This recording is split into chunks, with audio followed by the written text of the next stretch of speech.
mi aquesta masia me dona records de la meva infància, que els meus padrins eren de Figuerola i van baixar aquí baix de Masovers. I durant el temps de la guerra, pel por dels bombardejos, van marxar de la ciutat de Valls i van baixar a viure aquí baix junt amb uns oncles que es havien quedat de Masovers a la finca. I això m'ha portat en record que cap dels anys aquesta finca l'hem comprat. I doncs ara hi estem treballant i guanyant-se la vida els meus fills. En aquell moment, el temps de la guerra, doncs els amos van desaparèixer. No existien. La terra era del que la treballava i prou. I degut a les circumstàncies perquè bombardejaven a Valls, vam baixar a viure aquí i vivíem a la masia dels senyors i la compartíem amb oficials del que dèiem els rojos, que tenien el cos de tren a la plana de Montblanc, que eren mecànics. I compartien perquè ell, diguéssim, se devia a l'exèrcit, però tenia la seva dona i un nen aquí que vivien junt amb el meu pare, la meva mare i jo. A part del pare sempre es havien dedicat a l'hort, principalment se dedicaven en planters. I doncs es pot dir que tots els orígens, ja no sé de quan, ja estaven vinculats a la pagesia i a l'hort. Com aquell que diu, van vindre sobreposats, perquè el meu pare va ser el fill petit de la casa pairal. I en aquella època feien un hereu. I d'una casa que hi havia 4 jornalers, al meu pare no li van donar res. Hi havia d'anar a jornal. I va ser la causa que quan jo tenia 15 anys, que estava estudiant, en aquella època el comerç, doncs per poder desenvolupar amb l'agricultura, pel seu compte, vaig deixar els estudis per posar-me al costat del meu pare. I els orígens de pagès, doncs dels 15 anys, he estat ja sempre de pagès. I molts amics dels que avui dia, quan se jubilen, me diuen, no saps, Mateu, ara faig de pagès. I jo, rient-me'n, els hi dic, i fins ara no se m'ha adonat. Jo als 15 anys ja me'n vaig adonar, ja m'hi vaig posar. Doncs jo, i això és molt diferent. Només te diré que si tornés a néixer, marxaria del camp la situació econòmica perquè no estem ben tractats. Però per agradar-me, tens de pensar que, no sé, si n'hi ha cap més de casa de Catalunya, que tingui 2 fills i tots 2 hagin anat a la terra. Si no els hagués encomanat l'estimació que he tingut sempre amb la terra, no crec que ho fossin. Perquè quan sento el camp és pesat, els que hi estem fets, tot ho és pesat. Perquè el que seu al darrere d'un ordenador sento que també li fa mal l'esquena.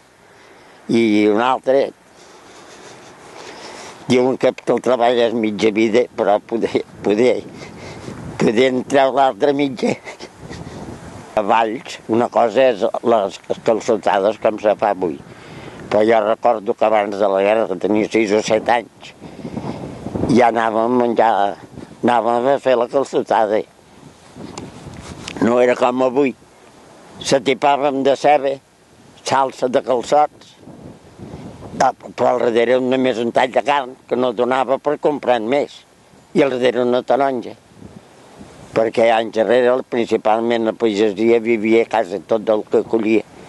La ceba, el calçot, el collia, l'omella per fer la picada la collia, l'oli el collia. És que era una cosa típic de pagès, això.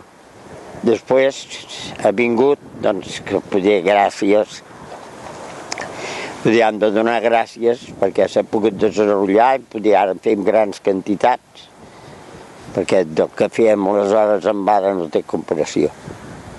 Diria que el que va promoure tot va ser el restaurant Casa Bou, que ho va promocionar i després ja ja he entrat als mitjans de comunicació i... Però doncs anys darrere era una cosa autènticament de Valls. No. Ja dic, i més que res reunien la família per fer una mica de festa. Sí. Jo crec que aquí diu que hi va haver un tal Benages que va descobrir el calçot com a calçotada. Però doncs jo crec que això va venir perquè anys darrere doncs al camp se feien formiguers. Formiguers era cremar, torrar la terra. I allí dintre, doncs, com que es menjava del que es tenia, s'hi posaven pataques que quedessin al caliu. També es menjava ceba escalivada. I aquest senyor va posar ceba escalivada dels grills, no de la ceba, que és el calçot, el grill. Jo em penso que devia venir d'aquí, que devien dir, doncs, això fet així. Començant a plantar la ceba, que es planta sortint de l'hivern, a finals de febrer ja se'n comença a plantar, i podia estar abans, però doncs més o menys és a finals de febrer, s'acull a finals de juliol, aleshores la ceba aquesta se sembra a mig agost. Pot alterar 8 dies abans, 8 dies més tard, segons la classe de comercialització que tingui de ser. Si les ventes que té el productor són primerenques, s'ha de fer més aviat. Si són més tard, s'ha de fer més tard, o nosaltres que en fem, doncs, com que ens dediquem a anar a vendre al mercat, i nosaltres, per anar bé, n'hem de tindre aviat i n'hem de tindre tard, doncs fem diferents plantades. I collir, ja comencem a collir a finals d'octubre i fins a mig abril, més o menys tenim calçats. De fet, de les sitjades ja no serveixen, hi ha herbicides, hi ha un sinfín de coses que no ha canviat molt, molt, molt. I això potser no tants anys, però bueno, tot i no tants anys, com que en tinc bastants, potser estic parlant de 40 anys darrere ja. El temps més a gust és el que penso que és tothom, que amb aquell que va ajornar el dia que va cobrar, doncs nosaltres també el temps millor és quan collim, el temps de replegar, però que repleguem tot l'any, perquè tot l'any tenim verdura, si no tenim una cosa en tenim una altra, i quasi que no sé què t'haig de dir.